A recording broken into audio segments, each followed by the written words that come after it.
ሰላም ጤና ይስጥልኝ ውድ ተመልካቾቻችን ከኢትዮጵያ ዜና አገልግሎት የዕለቱን ዜና ይዘን ቀርበናል። በቅድሚያም አርዕስተ ዜናዎቹ።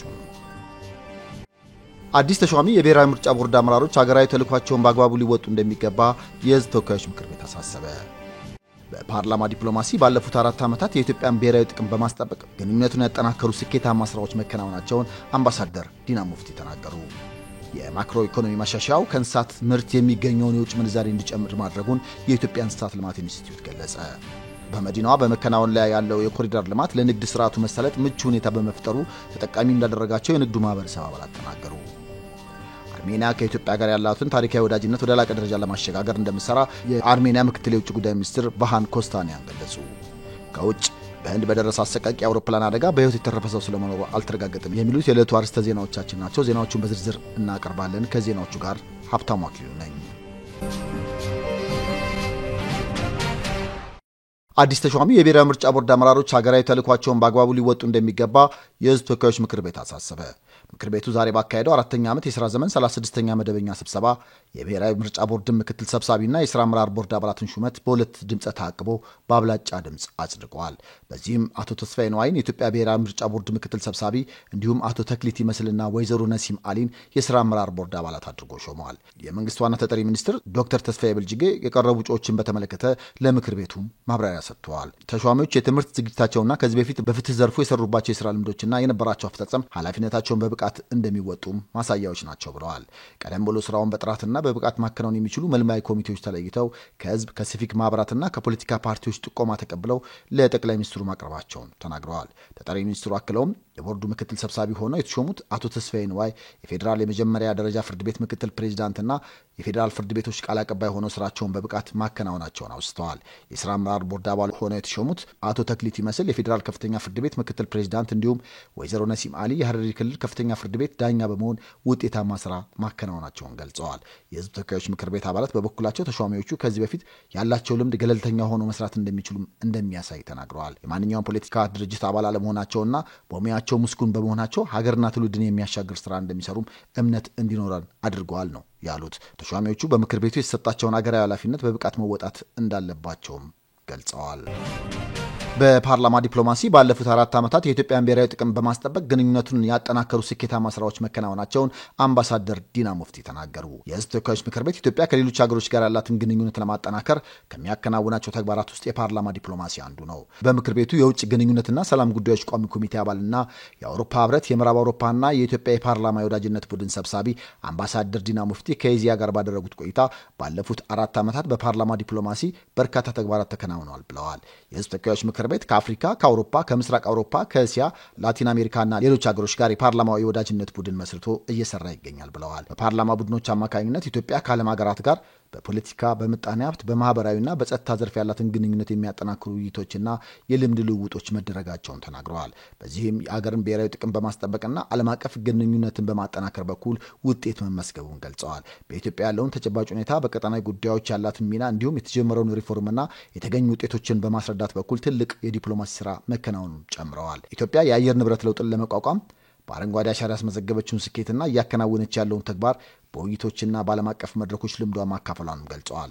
በምግብ ራስን ለመቻል ከግብርናና የልማት ትሩፋት እንዲሁም ዘመናዊ ከተሞችን ለመገንባት በኮሪደር ልማት እየተከናወኑ ያሉ ተግባራት አገራት ልምድ የወሰዱባቸው ናቸውም ብለዋል። የኢትዮጵያ ታላቁ ህዳሴ ግድብ በየትኛውም አካል ላይ ጉዳት እንደማያደርስ ለጎረቤትና ለተፋሰሱ ሀገራት ትልቅ ጠቀሜታ እንዳለው በማስረዳት በኩልም ውጤት መገኘቱን አንስተዋል። በቀጣይም ሰጥቶ በመቀበል መርህ ተለዋዋጭ የሆነውን የዓለም አቀፍ ፖለቲካ ከግምት በማስገባት ብሔራዊ ጥቅምን የሚያስጠብቁ ግንኙነቶች ተጠናክረው እንደሚቀጥሉም ጠቁመዋል። የማክሮ ኢኮኖሚ ማሻሻያው ከእንስሳት ምርት የሚገኘውን የውጭ ምንዛሪ እንዲጨምር ማድረጉን የኢትዮጵያ እንስሳት ልማት ኢንስቲትዩት ገለጸ። በ2017 በጀት ዓመት 10 ወራት ከ100 ሚሊዮን ዶላር በላይ ገቢ መገኘቱንም ኢንስቲትዩቱ አስታውቀዋል። የኢንስቲትዩቱ ዋና ዳይሬክተር ዶክተር አስራት ጤራ ለኢዜአ እንዳሉት በ2017 በጀት ዓመት ከስጋ፣ ከእርድ ተረፈ ምርት፣ ከማር፣ ከሰምና ሰም ውጤቶች፣ ከወተትና ወተት ተዋጽኦች 122 ሚሊዮን የአሜሪካን ዶላር ገቢ ለማግኘትም ታቅደዋል። እንደ ዶክተር አስራት ገለጻ 98 በመቶ የሚሆነው ገቢ የተገኘው ከበግ፣ ፍየል፣ ዳልጋ ከብቶችና የግመል ስጋ፣ ቀሪው ገቢ ከማር ከግመል ወተትና ከዶሮ ምርቶች ነው ብለዋል። ከዘርፉ የሚገኘውን ገቢ ለማሳደግ የተዘረጉ አሰራሮች ከማክሮ ኢኮኖሚ ማሻሻያው ጋር ተዳምሮ በመስኩ የሚገኘው የውጭ ምንዛሪ ግኝት እንዲጨምር ማስቻሉንም ጠቅሰዋል። ለስኬቱ መገኘት መሰረቱ በህገወጥ መንገድ ወደ ውጭ ይወጡ የነበሩ የእርድ እንስሳቶች ወደ ህጋዊ ኤክስፖርት ቄራዎች መምጣት መጀመራቸውና በጥቁር ገበያውና በባንኮች መካከል ያለው የውጭ ምንዛሪ ተመን መቀራረብ መሆኑንም ጠቅሰዋል። ዶክተር አስራት እንዳሉት የተባበሩት አረብ ኤሚሬቶች፣ ሳውዲ አረቢያና ኳታር የኢትዮጵያን የእንስሳት ምርቶች በስፋት የሚገዙ አገራት መሆናቸውንም አስታውቀዋል። ለቄራዎች የእርድ እንስሳትን በብዛት ለማቅረብ ነጋዴዎችና የህብረት ስራ ማህበራትን የማስተሳሰር ስራው ተጠናክሮ መቀጠሉንም አብራርተዋል። የእርድ እንስሳት አቅርቦትን ለማሳደግ ኤክስፖርት ቄራዎችና አርብቶ አደሮች ውል ፈርመው በጋራ የሚሰሩበት የኮንትራት እርባታ አሰራር መዘርጋቱንም ተናግረዋል። በሙከራ ደረጃም 120 የደቡብ ኦሞ አርብቶ አደሮች ወደ ኮንትራት እርባታ አሰራር እንዲገቡ መደረጉን ገልጸው ከደቡብ ኦሞ የሚገኘውን ተሞክሮ በመቀመር ወደ ሌሎች አካባቢዎች የማስፋት ስራ እንደሚከናወንም አመልክተዋል። የተሻሻለ ዝርያና ጤናው የተጠበቀ የእንስሳት እርባታ ስርዓት በመዘርጋት ከዘርፉ የሚገኘው ጥቅም እንዲያድግ እየተሰራ መሆኑንም አብራርተዋል። በመዲናዋ በመከናወን ላይ ያለው የኮሪደር ልማት ለንግድ ስርዓቱ መሳለጥ ምቹ ሁኔታን በመፍጠሩ ተጠቃሚ እንዳደረጋቸው የንግድ ማህበረሰብ አባላት ተናገሩ። የሁለተኛው ምዕራፍ የኮሪደር ልማት አካል የሆነው የአንበሳ ጋራዥ ጃክሮስ የጎሮ አደባባይ ግንባታ ተጠናቆ አገልግሎት መስጠት መጀመሩም የዚሁ ማሳያ ነው። ከአንበሳ ጋራዥ እስከ ጎሮ አደባባይ በተሰራው የኮሪደር ልማት ዙሪያ በንግድ ስራ የተሰማሩ ግለሰቦች ከኢዜአ ጋር በነበራቸው ቆይታ እንዳሉት የኮሪደር ልማቱ ምቹ የስራ ሁኔታን ፈጥሮላቸዋል። የኮሪደር ልማቱ አስፈላጊ፣ ወቅቱን የዋጀና ለሌሎች ከተሞችም በምሳሌነት የሚወሰድ መሆኑንም ነው የጠቀሱት። በሴቶች አልባሳትና ኮስሞቲክስ መሸጫ ሱቅ የምትሰራው ወጣት ኢየሩሳሌም ጸጋዬ ከአሁን ቀደም መንገዱ ጠባብ ከመሆኑም ባለፈ ቤቶቹ በቆርቆሮና በሸራ የተሰሩ ስለነበሩ ለንግድ እንቅስቃሴ አስቸጋሪ እንደነበር ነው የገለጸችው። የካፌ ባለቤት የሆኑት አቶ አዳነ በሪሁን በሰፈሩ ለረጅም ዓመታት መስራታቸውን ገልጸው ከዚህ ቀደም በአካባቢው የፍሳሽ ማስወገጃ ስላልነበር ስራቸውን አስቸጋሪ አድርጎባቸው እንደነበርም አስታውሰዋል። የኤረር ፋርማሲ ባለቤት ወይዘሮ አስቴር አድማሱ እንዳሉት የትራፊክ መጨናነቅና የተበላሹ መንገዶች በንግድ እንቅስቃሴያቸው ላይ ከፍተኛ ጫና ሲያሳድሩም ቆይተዋል ብለዋል። የኮሪደር ልማቱ ይህን ችግር በመፍታት ምቹ የመንቀሳቀሻ ስፍራ በመፍጠር ሸቀጦችን እንደ ልብ ከቦታ ቦታ ለማዛወር የሚረዳ እንደሆነም እምነታቸውን ገልጸዋል። በአዋቂዎች አልባሳት ሽያጭ የተሰማሩት ሀይረዲን ሱልጣን በበኩላቸው ቦታው ካሁን ቀደም ለስራ የማይመች አስቸጋሪና የተጨናነቀ እንደነበር አስታውሰው ያለው ለውጥ ከፍተኛ መሆኑንም ነው የገለጹት።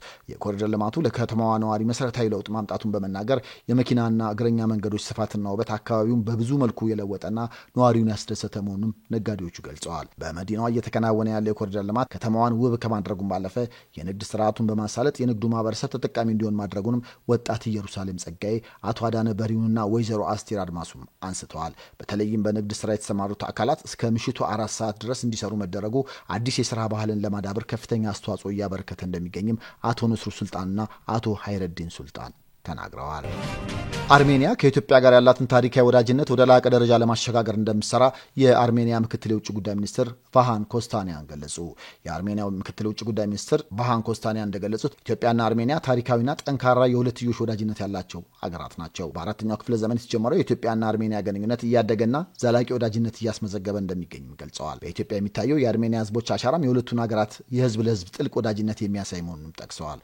በአሁኑ ወቅት በኢትዮጵያ የሚገኙት አነስተኛ ቁጥር ያላቸው የአርሜኒያ ማህበረሰብ በአዲስ አበባ በንግድና በዕደ ጥበብ ሙያ የተሰማሩ መሆናቸውን ተናግረዋል። በአዲስ አበባ የአርሜኒያውያን የስራ ባህል ውርስ የሆኑ ጌጣጌጦችን ኪነ ጥበበኞችና ነጋዴዎች፣ የተለያዩ የሙያ ጠበብቶች መኖራቸውን ጠቁመዋል። የኢትዮጵያ ጉብኝታቸውም የኢትዮ አርሜኒያ ህዝቦች የባህል፣ የትምህርት፣ የቴክኖሎጂና የጤና መስክ የሁለትዮሽ ግንኙነትን ለማጠናከር ጉልህ ፋይዳ እንደሚኖረውም አብራርተዋል። ለአብነትም በኢትዮ አርሜኒያ መካከል ያለውን ትብብር ለማጠናከር የሳይንስ የባህልና ትምህርት ስምምነት መፈረሙን አስታውሰዋል። በቀጣይም የጋራ የመንግስታት ኮሚሽን በማቋቋም የፖለቲካና ሌሎች የትብብር መስኮችን ለማጠናከር የሀሳብ ልውውጥ መደረጉንም አስረድተዋል። የኢትዮጵያ ቆይታቸውም ፖለቲካዊ ምክክር፣ ቀጠናዊ አፍሪካዊና ዓለም አቀፋዊ ጉዳዮች የዳሰሰ መሆኑን አስረድተዋል።